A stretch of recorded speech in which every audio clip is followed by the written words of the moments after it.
Hello there, my name's Maitreya. Today I'm going to talk about the adventure of life. Let's go for a walk.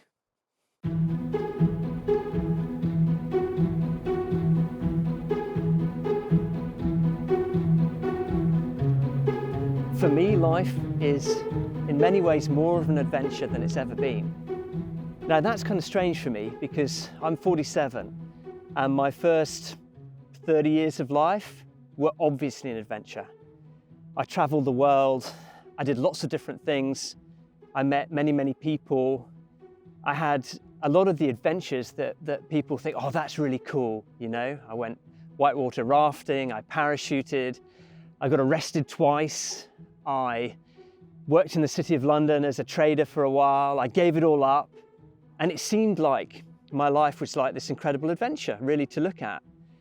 The interesting thing was that in many ways it was an adventure, you know, and it was really cool to do different things.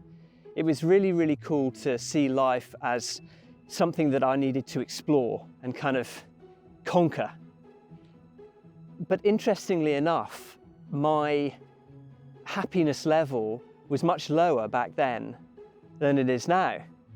And although my life is still an adventure, it's not an adventure in the same way. In fact, if you had a reality TV camera on me all the time, you'd probably think my life was pretty normal, maybe a bit boring. And yet for some reason, I experience it as more alive and more fun than my previous life. Now, why is that? What's changed, you know? Have I just sort of got mellow in my old age? You know, that may be what you're thinking. Well, what I think that has really happened is that over the years as an Ishaya monk and practicing the Ishayas ascension meditation, I've learned to be more present. And what does being more present mean? Well, for me, it means that I'm actually here in my life as it happens, rather than somewhere else in my mind. Now, I had this cool experience when I used to work as a trader in London because it was a very exciting environment. It was full on. I found myself on the top sales trading desk in the whole world. I don't know how I got there, but that's where I found myself. And my favorite part of the day was jumping on my bright red scooter from Wimbledon, where I lived, and then scooting into the City of London with almost no traffic anywhere. Like, I don't know, 5 o'clock in the morning, 5:30 in the morning. And it was fantastic because I was completely present on the back of my scooter. And because I was present, I could really enjoy the ride. I could experience the curves. I could love kind of going towards the car and then pulling out and overtaking it. It was amazing. Even the beautiful scenery, you know, the old city, the Houses of Parliament, the river, I could really appreciate those things because I was present.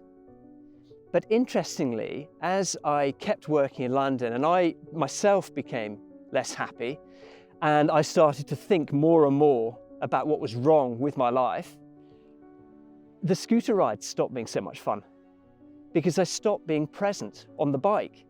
So although my body was still on the bike and I was still, you know, doing these great things on the scooter, I was already at work in my head. And I was arguing with my boss, or I was sweet talking clients, or I was making some amazing deal, or I was really scared about screwing up some deal. But whatever I was thinking about, I wasn't there. And so my present state that had led to so much happiness and so much adventure in my life was gone. And this is why my life as a 47-year-old is an amazing adventure, because most of the time I'm present. And what that means, I guess in layman's terms, is that most of the time I'm not thinking about other stuff. So most of the time I am where my body is. So I actually get to enjoy what is happening rather than thinking, what am I going to do later? How am I going to cope with this problem? Oh gosh, I've got stuff I've got to deal with, you know? That's kind of disappeared. And now I'm just here.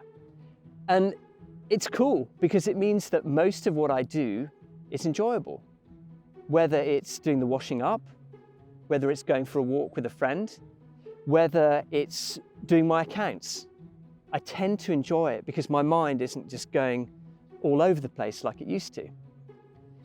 Now, this to me is absolutely magical, and it's not something we're taught at school. And it's not something that most of our parents know about. In fact, it's not actually something that most of us know about. It's still kind of a really badly kept secret. And it's a secret that a lot of people need to know about, because then they can choose to do something differently if they want to.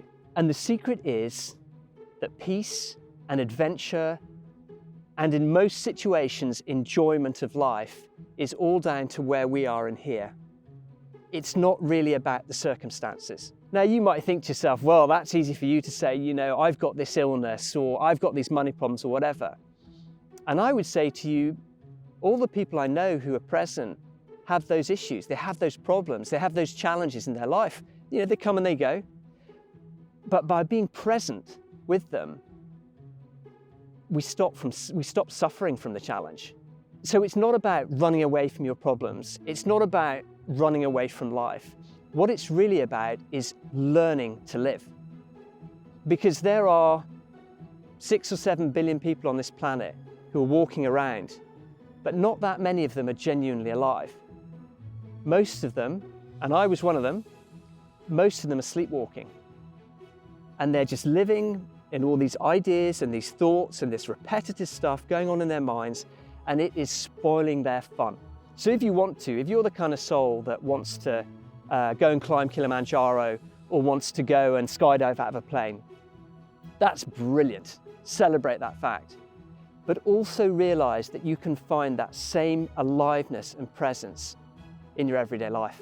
And all you need to do is change your relationship with your mind and find this presence, this awareness, and cultivate a relationship with it, and then it just enters your life more and more.